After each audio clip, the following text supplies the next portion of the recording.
I'm going to show you an example of how to approach setting up a monolingual editing project. We're going to go up to the new project menu in the ribbon, click on the small arrow underneath the icon and label. And at first we're going to use the old project wizard for memoQ. So we'll choose new project. Okay, we're going to give our project a name, and I'm going to call it Psychology Book Revision Project, just as an example. And for the source language, it is important to choose a source language with a sublanguage.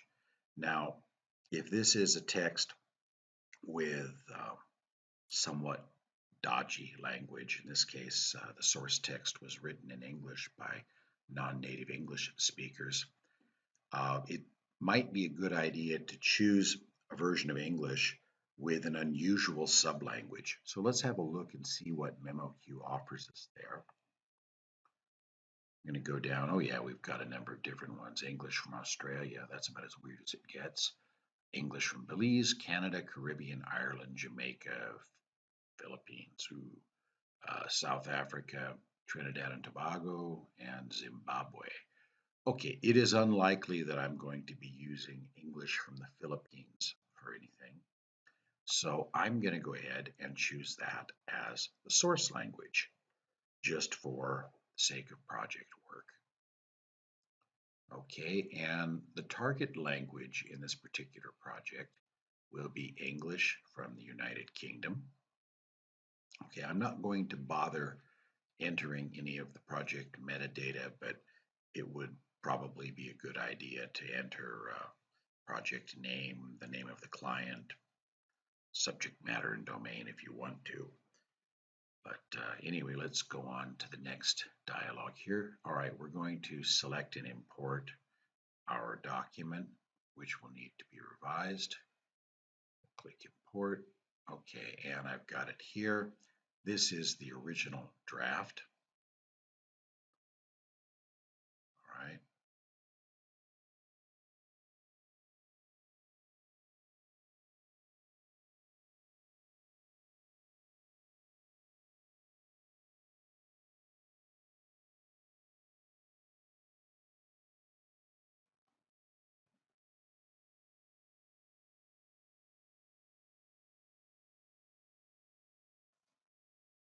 Okay, there it is.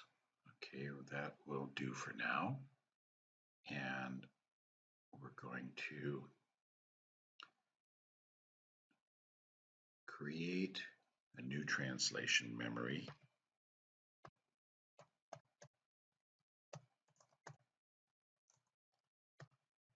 I will just call it Psychology Book Revision.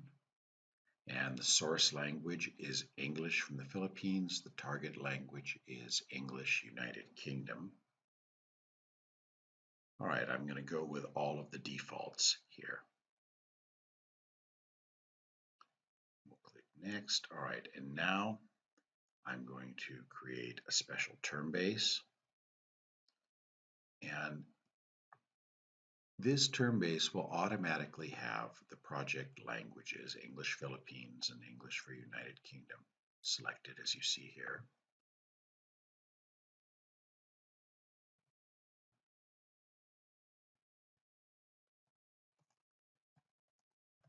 Okay, we've named our term base now. I'm not going to do anything with the new term defaults yet. I have the option to go in later in the properties for the term base and make changes there. For example, if I want to change the default matching settings in the term base, but we're going to leave that for now.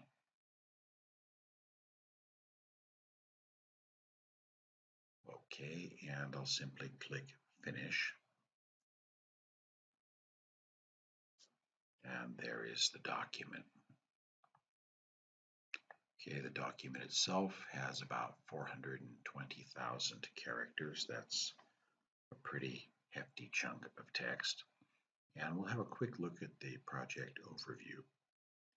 Okay, here it lists the source language, the target language. Okay, so far so good. Now let's have a look at the settings. And under languages, you want to take a look here and make sure that you set this checkbox here to treat the sublanguages as separate languages in term-based lookups. And I'll show you in a minute what that means in a practical sense. All right, we're going to go back to the translations list and let's simply open up a copy of this book and have a look at the text. Okay, already in the second segment, I see a small problem. Group analysis is written together as one word. So I'm going to make a term-based entry for this. Select this and using the shortcut here on the quick access toolbar to add a term, I will type the correct term here, click the plus sign to add it, and I'm going to make a small change to the source term here. Okay, I'll leave everything else unchanged for now.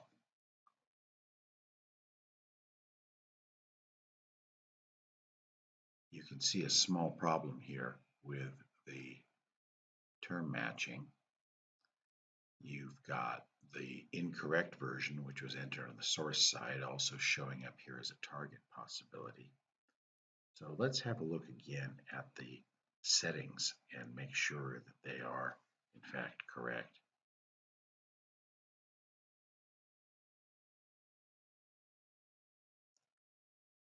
Okay, yes, it is set to treat sublanguages as separate languages in the term-based lookup. So I'm going to close memoQ and reopen it.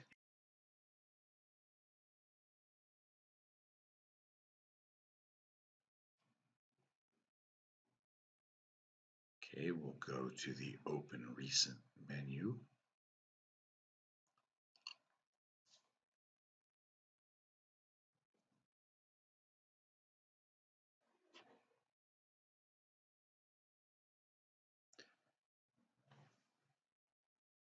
Okay, and you'll notice that after we restarted memoQ, the term-based matching is working correctly.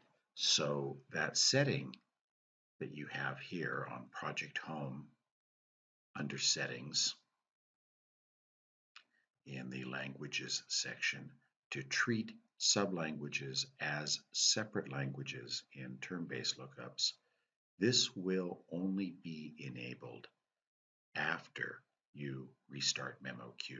So apparently this is something that loads into the program's memory on startup. And if you make a change to it, you're going to have to quit the program and restart it. Now, one thing that will happen if you forget to use the sublanguages is that you're going to get exactly the same view that we had there in the beginning. If you use a generic language as your source text, then that generic language will always show up on the target side if the main languages are the same. So for doing this kind of revision project, it is really important to use a sub-language for your source. So English from Zimbabwe, English from Trinidad and Tobago, or something that you're unlikely to be using, or if you're from Zimbabwe, English from someplace else. Philippines is probably a good choice since I don't think many people deal with Philippines English routinely.